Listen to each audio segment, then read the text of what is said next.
Hello good morning friends, कैसे हैं आप सभी लोग। मैं आशा करता हूं आप सभी लोग बहुत अच्छे होंगे और अपनी प्रिपरेशन अच्छे तरीके से कर रहे होंगे। आज हम लोग क्लास 10th का जो विषय हिंदी है उसका मॉडल पेपर लेकर उपस्थित हुए हैं। ये मॉडल पेपर आप लोगों को एनुअल एग्जाम प्लस आपका जो हाफ ईयरली एग्जाम इस समय कई स्कूलों में चल रहे हैं तो उनके लिए काफ़ी कारगर सिद्ध होगा। आप लोग इस प्रैक्टिस सेट को लगाएं। अगर कहीं पर भी किसी क्वेश्चन में कोई डाउट है या कोई प्रॉब्लम होती है तो आप लोग हमें कमेंट बॉक्स में कमेंट करके जरूर बताएंगे। अगर ये प्रैक्टिस सेट मॉडल पेपर आपको पसंद आता है तो एक लाइक जरूर करें। तो आइए स्टार्ट करते हैं इस वीडियो को।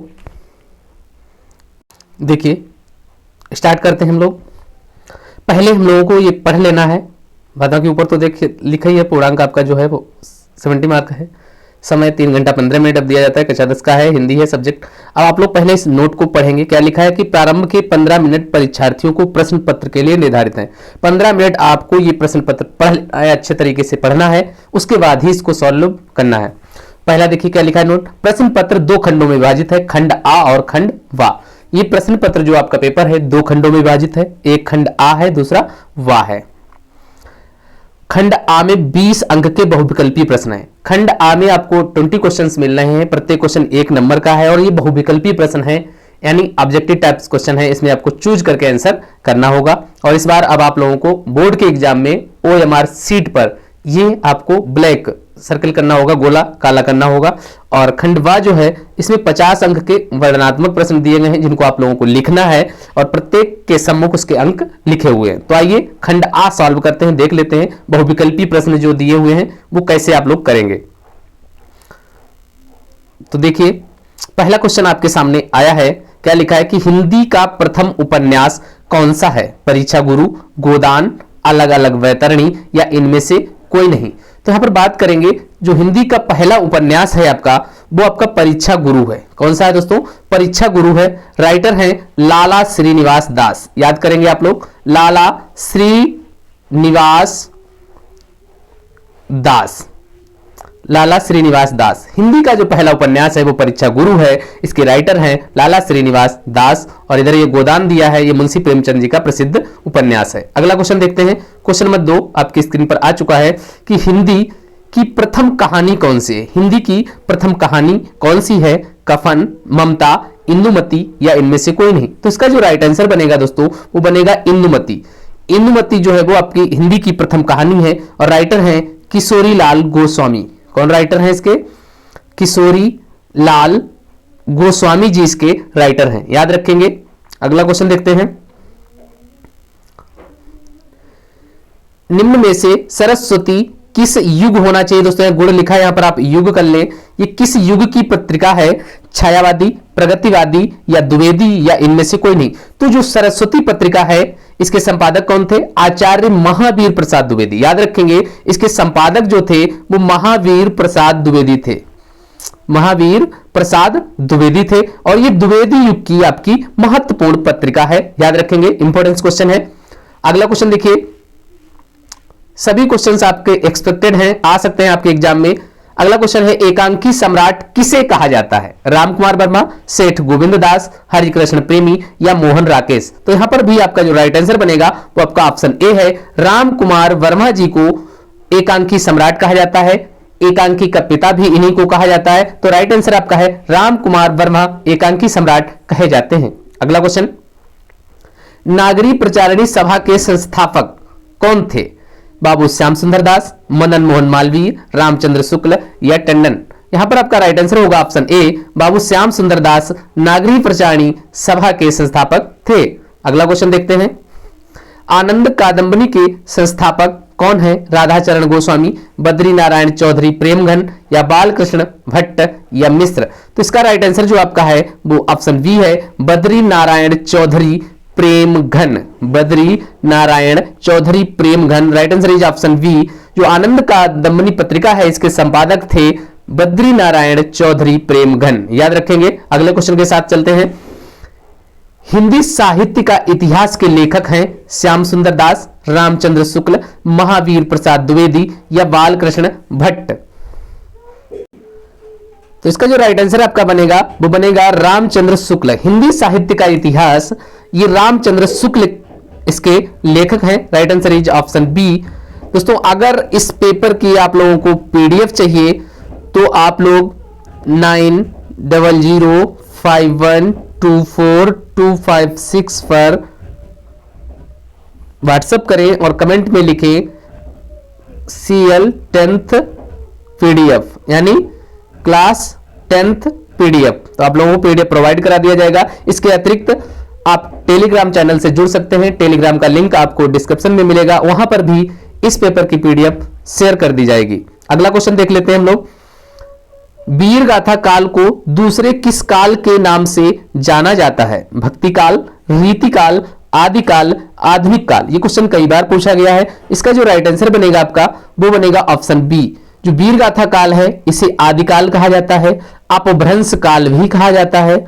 अपभ्रंश काल याद रखेंगे, अपभ्रंश काल, वीर गाथा काल, आदि काल और चारण काल भी कहा जाता है। चारण काल, एक बीज वपन काल भी कहा जाता है। सभी नेम आप याद रखेंगे वीर गाथा काल के ही हैं। अगला क्वेश्चन देखते हैं। लिखा है कि शोक बिकल रोपई सब रानी, रूपसील वल तेज वखानी। इनमें रस पूछा है आपसे कि कौन सा रस है। तो यहां पर देख रहे हैं लोग शोक निकल के आ रहा है, तो शोक किसका स्थायी भाव है? श्रृंगार, वीर, शांत या करुण? तो ये करुण रस का उदाहरण यहां पर आप लोगों को दिया गया है। जहां पर हमारे किसी भी प्रिय व्यक्ति, प्रिय वस्तु के अनिष्ट होने की आशंका से हमारे मन में क्षोभ यानी दुख प्रकट होता है, शोक नामक स्थायी भाव की निष्पत्ति होती है, वहां पर आपका करुण रस होता है। याद रखेंगे। अगले क्वेश्चन के साथ चलते हैं। जो सुमिरत सिद्धि होई, गणनायक करी वरबदन। इसमें पूछ रहा है कि दोनों चरणों में कितनी मात्राएं हैं। तो देखिए, जो सुमिरत सिद्धि होई और गणनायक करी वरबदन, तो ये आपका सोरठा का उदाहरण है। पहले चरण में 11 मात्राएं होती हैं, दूसरे में 13 होती हैं। दोनों को ऐड करेंगे तो राइट आंसर होगा आपका 24। 24 मात्राएं दोनों पदों में जोड़कर बनती हैं। अगला क्वेश्चन देखिए। चरण कमल बंदऊ हरि राई, इसमें कौन सा अलंकार है? तो यहां पर आपका रूपक अलंकार है। अगला क्वेश्चन देखिए। त्रिफला का समास विग्रह क्या होगा? त्रिफला अर्थात 3 फलों का समूह या 3 फलों का समाहार। राइट आंसर होगा आपका ऑप्शन ए, 3 फलों का समूह। कपड़ा का तत्सम रूप क्या होगा? कपड़ा का तत्सम रूप करपट होगा। अगला क्वेश्चन देखिए। अग्नि का पर्यायवाची क्या होता है? अनल, पावक, आग, उक्त सभी। तो अनल, पावक, आग तीनों जो है वो अग्नि के ही पर्यायवाची हैं, अर्थात यहां पर जो आपका राइट आंसर बनेगा वो ऑप्शन डी बनेगा, उक्त सभी। अगला क्वेश्चन देखिए। पेड़, तरु, द्रुम आदि क्या कहलाते हैं? पर्यायवाची, तत्सम, विलोम या तद्भव। तो पेड़, तरु, द्रुम ये सभी पर्यायवाची हैं, पेड़ के, वृक्ष के पर्यायवाची दिए हुए हैं। अगला क्वेश्चन देखिए। मध्वरी में कौन सी संधि है? दीर्घ, यण, गुण या वृद्धि। तो यहां पर आपका उदाहरण जो है वो यण संधि का है। कैसे बनेगा ये देखिए। मधु प्लस आरी, तो ये क्या हो गया? मध्वरी। यहां क्या आया? उ प्लस आ मिलकर के यहां पर किस में परिवर्तित हो रहे हैं? वा में परिवर्तित हो रहे हैं। मध्वरी यण संधि का उदाहरण है, ऑप्शन बी। अगर कोई भी प्रॉब्लम आप लोगों को किसी भी टॉपिक से आप लोग कमेंट करें, मैं उस पर आप लोगों को वीडियो प्रोवाइड कराऊंगा। आगे देखिए। तथैव का संधि विच्छेद पूछ रहा है। तथा इव, तथा प्लस इव, तथै प्लस व, तथ प्लस एव। तो तथैव का जो संधि विच्छेद बनेगा का होगा ऑप्शन बी, तथा प्लस इव। तथा प्लस इव, यहां बड़ा आ आया है, यहां पर ई है, ई है आपकी, दोनों मिलकर परिवर्तित हो रहे हैं आय में, तथा एव। राइट आंसर आपका ऑप्शन बी। फलेश किस विभक्ति का वचन रूप है? फलेश पूछ रहा है, ये फल शब्द का दिया हुआ है, किस विभक्ति का और किस वचन का है? तो ये सप्तमी बहुवचन का रूप है। आप लोगों को फल शब्द के रूप याद करने ही पड़ेंगे, याद करेंगे। तो ये सप्तमी बहुवचन का है फलेशु। पठतु किस लकार का रूप है? तो पठतु जो आपका है वो लोट लकार है, पठ धातु है और लोट लकार प्रथम पुरुष का ये रूप है। अगला देखिए। द्रच्छति किस लकार व धातु का है? तो द्रच्छति जो है पहली बात तो ये द्रस धातु है और लृट लकार है, लृट लकार, ऑप्शन बी। द्रच्छ जो है वो द्रस धातु लिट लकार का रूप है। आगे आपका व्याख्या दिया हुआ है, इसको आप लोगों को करना है। ये रामचंद्र शुक्ल वाले पाठ से लिया गया है, देख लीजिएगा।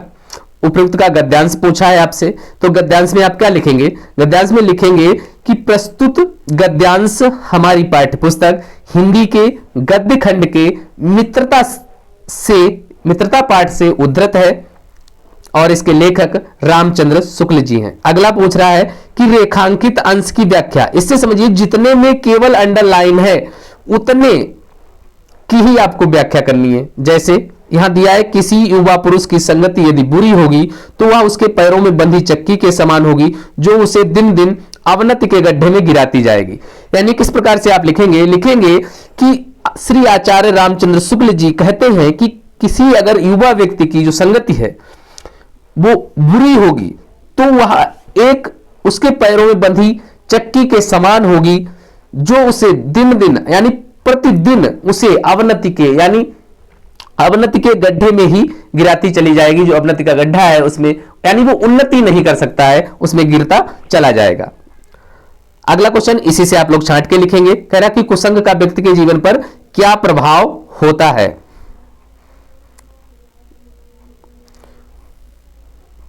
तो कहेंगे कि कुसंग का ज्वर जो है वो बहुत अधिक भयानक होता है। ये केवल आपकी नीति और सद्वृत्ति का नाश नहीं बल्कि बुद्धि का भी आपका विनाश कर देगा, इतना बड़ा इसका असर होता है। अगला आप लोग देख लेंगे, ये उसी से रिलेटेड है, केवल मैं आप लोगों को पेपर दिखा रहा हूं कि इस टाइप से आपका पेपर आ सकता है। अगला देखिए दिया है पद्यांश पर आधारित प्रश्न और इस पर आधारित प्रश्नों को देख कर आपको आंसर करना है। कह रहा उपयुक्त पद्यांश का संदर्भ। तो पहले इस पद्यांश का संदर्भ लिखेंगे। संदर्भ में क्या लिखेंगे कि प्रस्तुत पद हमारी पाठ्यपुस्तक हिंदी के पद्य खंड के पद शीर्षक से अवतरित है जिसके रचयिता श्री सूरदास जी हैं। ये आपका संदर्भ हो गया। रेखांकित अंश की व्याख्या। अब जितने में अंडरलाइन है उतने की व्याख्या करिए। जिसे लिखा है कि वृंदावन गोकुल वन उपवन सघन कुंज की छाई, आपको इतने की ही आपको व्याख्या करनी है। व्याख्या डालेंगे, आप लिखेंगे कि भगवान श्री कृष्ण अपने परम मित्र उद्धव से कहते हैं कि हे उद्धव, मुझे वो वृंदावन, वो गोकुल, वहां के वन उपवन और जो कुंज वृक्ष था, उसके सघन जो कुंज वृक्ष थे वहां पर उसकी जो छाया थी वो मुझसे भुलाई नहीं जाती है। इसकी व्याख्या इतनी ही आप लिखेंगे। अगला देखिए क्या लिखा है। प्रस्तुत पंक्तियों में सूरदास ने किस प्रकार से वर्णन किया है? ये क्वेश्चन थोड़ा डाउटफुल लग रहा है कि प्रस्तुत पंक्तियों में सूरदास ने किस प्रकार से वर्णन किया है। यहां होना चाहिए कि किसका वर्णन किया है, तब आप कह सकते हैं कि यहां पर भगवान श्री कृष्ण और उद्धव का संवाद है। भगवान श्री कृष्ण उद्धव से कहते हैं कि मुझे वो ब्रज, वृंदावन, गोकुल, वन उपवन, वहां के सघने जो कुंज वन है उनकी छाया, और माता यशोदा और पिता बाबा नंद देख करके बहुत हर्षाते थे, माखन रोटी देती थी और बड़े लगाव के साथ खिलाती। ये सब चीजें मुझसे भुलाई नहीं जाती हैं। अगला देखिए, अगला दिया है, ये बिहारी जी से दिया है कि मेरी भोबा धारो राधा नांगरी सोई, जातन की झाई परे श्याम हरित दुति होए। यानी कह रहे हैं बिहारी जी कि मेरी भोबा धारो राधा नांगरी सोई, ऐसी चतुर राधा, राधा नागर मीन्स चतुर होता है दोस्तों, ऐसी चतुर राधा मेरी भवबाधारो सांसारिक बाधाओं को हरण करें, जातन की झाई परे, जिनके शरीर की झलक पड़ने से ही श्याम हरित दुति होए, भगवान श्री कृष्ण परम आनंदित हो जाते हैं। और इसका आपको पद्यांश का संदर्भ लिखना है। इस पद्यांश में राधा नागरी कौन है, यानी चतुर राधा के लिए बात की गई है। श्याम हरित दुति होए का आशय स्पष्ट कीजिए, यानी भगवान श्री कृष्ण परम आनंदित हो जाते हैं। अगला दिया है, ये संस्कृत से है, इसका भी देख लीजिए, थोड़ा बता देते हैं हम आप लोगों को कि वाराणसी सुविख्याता प्राचीना नगरी। वाराणसी जो है वो विश्व सुविख्यात प्राचीन नगरी है। इयम यह विमल सलिल तरंगाया, मल से रहित यानी स्वच्छ तरंगों वाली गंगा के किनारे स्थित है। कूले मीन्स किनारा। अस्या घट्टा नाम बलयाकृति, इसके घाटों की बलयाकृति यानी घुमावदार पंक्ति यानी पंक्तियां, धवलायाम यानी सफेद, चंद्रिकायाम सफेद चांदनी में बहुराजते बहुत अधिक सुशोभित होती हैं। अगणिता पर्यटका, यानी अगणित मीन्स असंख्य, जिन्हें हम गिन नहीं सकते, असंख्य पर्यटक सुदूरेभ्यः देशेभ्यः, दूर देशों से नित्यम अत्रायन्ते, नित्य प्रति आकर के, अस्या घट्टा नाम, और इसके घाटों की शोभा बिलोक करके, देख करके, इमा बहु प्रशंसत, इसकी बहुत अधिक प्रशंसा करते हैं। अगला देखिए, इसी पर दिया हुआ है, मैं आप लोगों को दूसरा वाला बता दे रहा हूं, एक करा दिया आप लोगों को कि अधोलिखित में से एक श्लोक की संदर्भ सहित हिंदी अनुवाद करना। एक श्लोक, दो लिखे हैं, आप लोगों को एक करना है।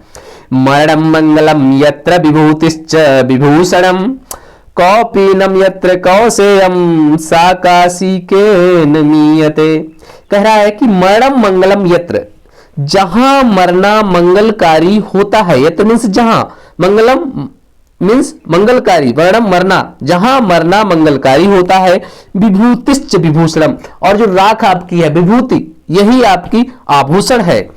कौपीनम यत्र कौसेयम, और लंगोट, कौपीनम मीन्स होता है लंगोट, लंगोटी बांधते हैं लोग, तो कौपीनम यत्र कौसेयम, जो लंगोट है वही उनका रेशमी वस्त्र है। सा काशी के निमित्ते, उस काशी को कैसे मापा जा सकता है, अर्थात नहीं माप सकते। दोनों में से एक करना है। देखिए दूसरा भी देख लीजिए, उत्तरम यत समुद्रस्य हिमद्रश्चैव दक्षिणम बरसम तद भारतम नाम भारती यत्र संतति।